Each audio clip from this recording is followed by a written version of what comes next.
शिव कथा कर रहा, भगवान शंकर का चरित्र कर रहा। ब्रह्मा, विष्णु और महेश तीनों ने जगतधात्री दुर्गा भवानी से आज्ञा ली सृष्टि की रचना करना। ब्रह्मा जी तुम सृष्टि की रचना करो।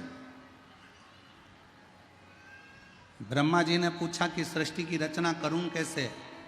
शंकर भगवान ने अपने अर्धनारीश्वर स्वरूप का दर्शन देकर कहा कि आधे पुरुष बना दो, आधे स्त्री बना दो। ब्रह्मा जी को समझ नहीं आया तो उन्होंने एक ही व्यक्ति को आधा पुरुष आधा स्त्री बना दिया, तो पूरी की पूरी सृष्टि किन्नर ही किन्नरों की हो गई। जहां देखो वहीं पर किन्नर नजर आने लगे, जहां देखो वहीं किन्नर दिखने लगे, किन्नर ही किन्नर नजर आ रहे।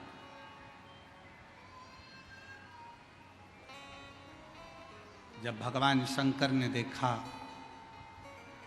भगवान विष्णु को तो हंसी आ गई, हंसती।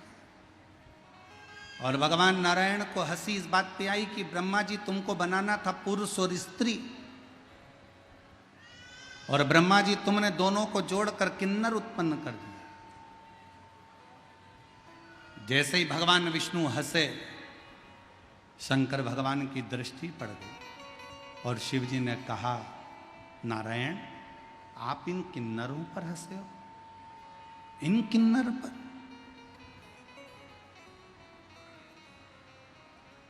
नारायण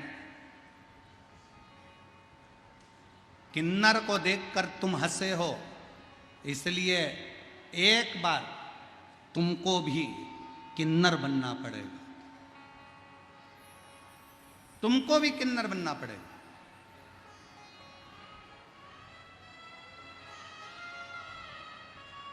और समय आया था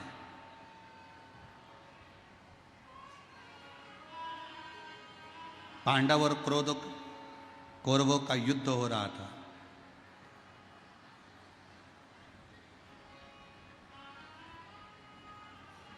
कुरुक्षेत्र की भूमि पर देवी को प्रसन्न करने के लिए कौरवों की ओर से और पांडवों की ओर से परिवार के एक व्यक्ति की बलि देना था।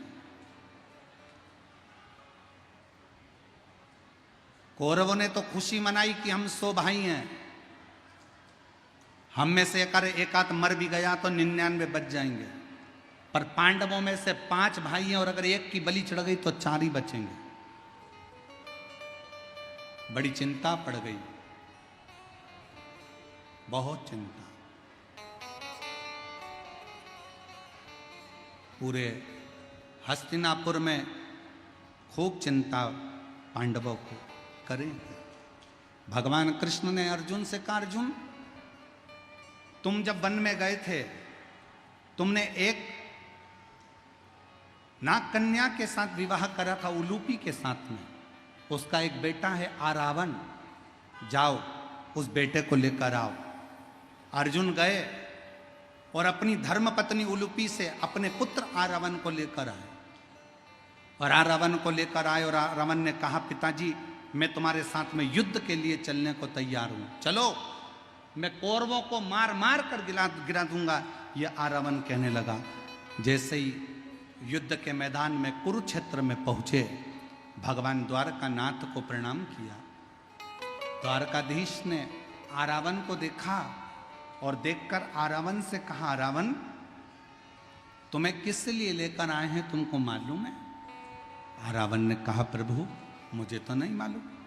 आरावन इस कुरुक्षेत्र की भूमि पर युद्ध के पहले दोनों परिवार में से एक एक परिवार के व्यक्ति की बलि देना है। कौरवों में से अगर एक बलि चली गई तो 99 बचेंगे, पर पांडवों में से अगर एक बलि में चले गया तो 4 ही बचेंगे। इसलिए तुम्हें बलि देने के लिए लाए हैं, तुम्हारी बलि दी जाएगी। आरावन ने द्वारकानाथ के चरणों को प्रणाम कर कर कहा, द्वारकाधीश मैं बलि देने को तैयार हूं, पर मैंने सुना था अपनी मां के मुख से, अगर कोई कुंवारी अवस्था में मर जाता है ना, तो ना तो उसको पिंड मिलता है, ना उसका तर्पण होता है, ना उसकी तिलांजलि होती है। ना उसका गया श्राद्ध होता है, ना उसका गंगा तर्पण होता है। जो कुंवारी अवस्था में मर जाता है वो तो प्रेत की योनि में पड़ा रहता है, वो आहूत की योनि में पड़ा रहता है। और मैं कुंवारा हूं, अभी मेरी शादी नहीं हुई है, और अगर मैं कुंवारा मर गया तो मैं तो प्रेत की योनि में पड़ा रहूंगा। इसलिए प्रभु, अगर मेरी बलि कल चढ़ाना है तो आज रात्रि को मेरा विवाह कर दीजिए। भगवान द्वारकानाथ ने पांडवों को बुलाया कि इसके लिए लड़की ढूंढो, एक रात्रि के लिए लड़की चाहिए, बस विवाह होगा, दूसरे दिन ये मर जाएगा। कोई बाप अपनी बेटी का विवाह करने को तैयार नहीं हुआ। तब भगवान द्वारकानाथ को याद आया कि शंकर भगवान ने कहा था कि हे नारायण, हे विष्णु, तुम किन्नर पर हंसे हो, इसलिए तुम्हें किन्नर बनना पड़ेगा। भगवान द्वारकानाथ ने कहा अब लड़की ढूंढने मत जाओ, इससे विवाह मैं करता हूं। भगवान द्वारकाधीश किन्नर का रूप धारण कर लिए और आरावन के साथ में शादी कर लिए। आरावन के साथ विवाह हो गया। दूसरे दिन आरावन का बलि चढ़।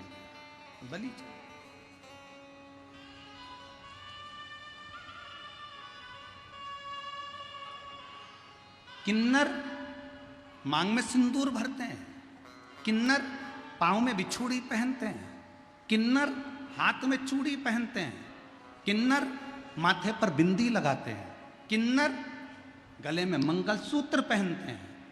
दुनिया के लोग पूछते हैं तुम्हारा पति कौन है, तो किन्नर का पति आज भी किन्नर समाज में एक घड़े के साथ रात्रि को फेरे डलते हैं आरावन के साथ, और उसका विवाह होता है और सवेरे वो घड़ा छोड़ा जाता है। भगवान द्वारकानाथ ने कहा था ये स्वरूप मैंने धारण किया है, एक किन्नर पर हंसा हूं इसलिए स्वरूप मुझे मिला। अखंड सौभाग्य का परिचारक रहूंगा मैं किन्नर का। इसलिए शादी हो, विवाह हो, बच्चे हो, किन्नर हमारे दरवाजे पर आकर नृत्य कर कर, भजन गाकर, बधाई गाकर थोड़ी सी बधाई लेकर जाते हैं। परिचारक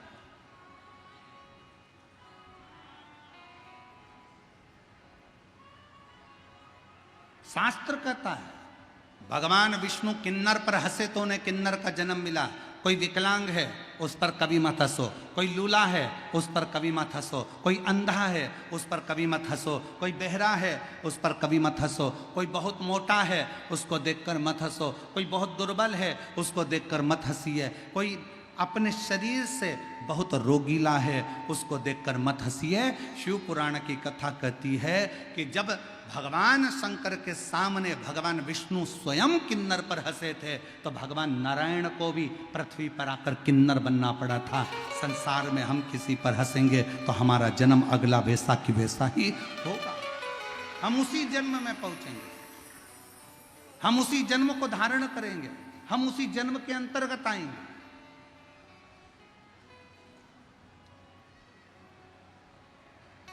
क्यों हंसे? किम्मत बुरे कर्म कर बंदे वरना पछताएगा, भगवान की आंखों से तू बच नहीं पाएगा, तू बच नहीं पाएगा। अरे ओ अज्ञानी मत करना, अरे ओ अज्ञानी मत करना, तेरे कर्म का फल भी तू ही पाएगा, जैसा किया तूने तेरे आगे आएगा। मत बुरे कर्म कर वरना पछताएगा, भगवान की आंखों से तू बच नहीं पाएगा, तू बच नहीं पाएगा। क्यों हंसना,